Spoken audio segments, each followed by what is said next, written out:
this one's a really cool playlist. I really wanted to talk to you about how I came across all of this and how did I be inspired to start my own channel, and what was it that inspired me and motivated me and drove me to get it this far.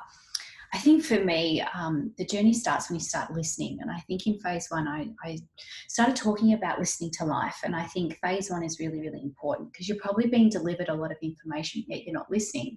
That comes from like relationships, previous experiences, you haven't integrated certain information. There's many, many gold nuggets, I would say, that life gives for you to grow from. And I think for me, what the mission is like, there's a mission for you. And I just want to give you a bit of background information to why I have fallen in love with Indigenous culture. And I think many, many eons ago, so the stories say, the Indigenous elders stopped a lot of the missions. And I think why? Why did they stop a lot of the missions? And I think because the way we can act in certain perspectives can be quite disrespectful.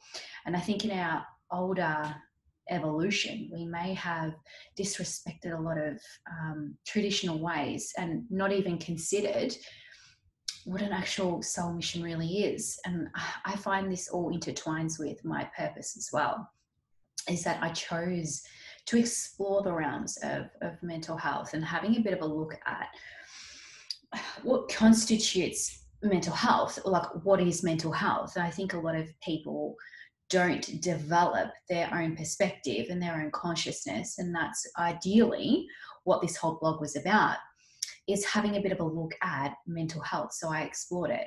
Yes, I think it's about exploring the different levels of self, and I have started to talk about that from the emotional, spiritual, physical. Like physical has a lot of things to do with it. Emotions, and actually honoring those emotions and making sure that emotionally, we're very set up for the tidal wave of life, which I have really, explained a lot throughout the blog's history. But it's more about a mission, and it's something that the mission that you have is something that's so very personal to you, and it drives you every day. Yes, you'll have your peaks and troughs with it. Sometimes you just want to walk away and say, why did I pick this? Always inquire, always have good insight, and the insights are going to come from you. And I've been talking about that for a long time as the blog's progressed. And I feel mental health was a really great topic for me to start on because it's something that really intrigued me. I think a lot of us don't actually realize how vast and big the universe really is, and that we have millions of different lives in one short span of our lifetime here. And I think a lot of people don't realize that transition of identity. Our identity changes, we change, we're constantly evolving.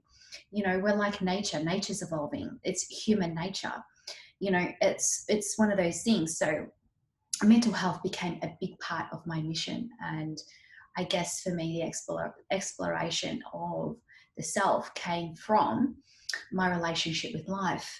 And so that's where spirituality now sits with me. It's evolving a little bit because there's certain takes on spirituality I don't agree with, but I've moved to the different levels. I think our true spiritual nature comes down to our relationship with life.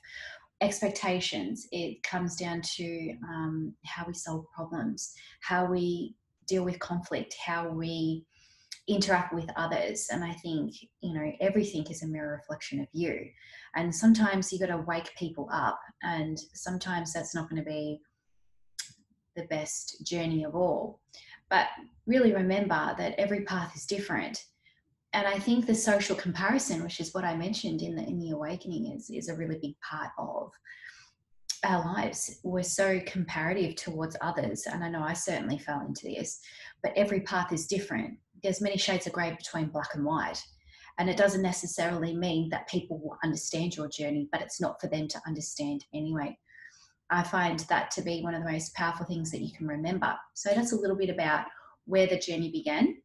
And I entered into this transition probably when I was about 23, 24.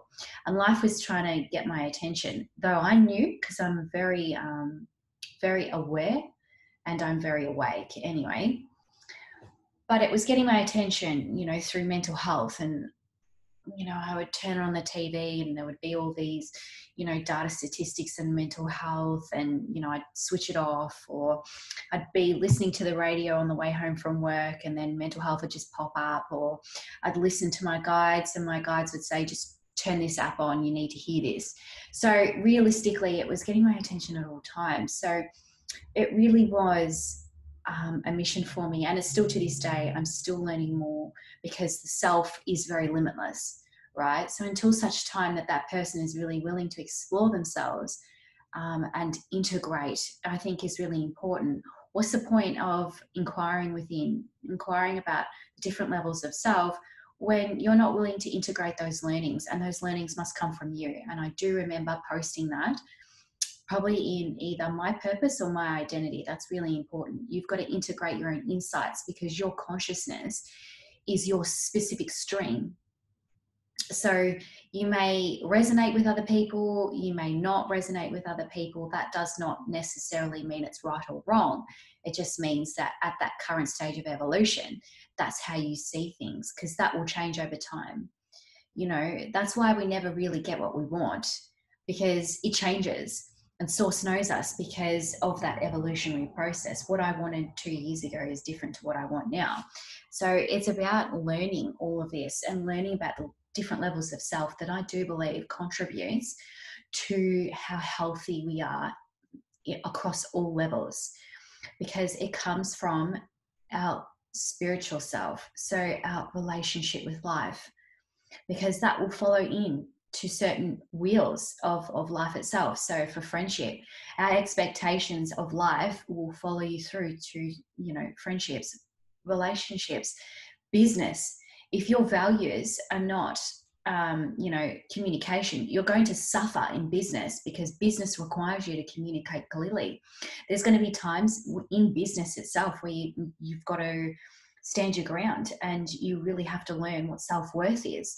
So there's all these things that integrate together, and they're all interconnected. And I think that's a really great way to really talk about the mission, give you a bit of perspective. So I fell in love with the Indigenous culture, talking about missions, entering into your own specific mission and celebrating it, regardless of whether it becomes, successful or not. Because realistically, what we must celebrate for the future generations coming through the ranks is to celebrate difference, and to celebrate those different paths created by a mission itself, because the mission is very subjective to each individual. So that's really important. So when you're entering into a mission, it's got to be something that is bigger than you, something that you just don't even understand, something that you don't even know where to start. That's what really happens in an awakening. And I find it all intertwined. So purpose, identity, it'll all start shifting and molding. And that's taking a lot of years. And I think for me, integrating dream work, integrating an awakening, having a bit of an awareness of all of this grows your consciousness, and it opens up different doors and opportunities, how you view opportunities. Life talks to us in symbols, so it doesn't talk to you in words. The conversations may ignite things, but it talks to you in symbols. Your meaning to what you attach to those symbols is really, really important. And I feel that that's what makes consciousness. You become your embodiment as well. So a mission is really, really important. Generally, a mission would come out of service. So a lot of people, a lot of light workers enter into what we call service as well. So this is just a bit of mix. It's a mixed tailor of the mission, purpose, identity, awakening. It's all coming together, and putting it all together isn't necessarily easy, because it's limitless. And my perspective is a very tailored perspective, very niche market. So it's very important for you to tailor your own insights. And that's what I'm really pushing for people to understand is that your unique perspective is really required in the world. Why not grow it? Why not build strength to follow that passion and follow that that perspective at that time, because that will change definitely. So keep posted. I love talking about the mission, and I love talking about why I chose what I chose and how life was getting my attention at the time.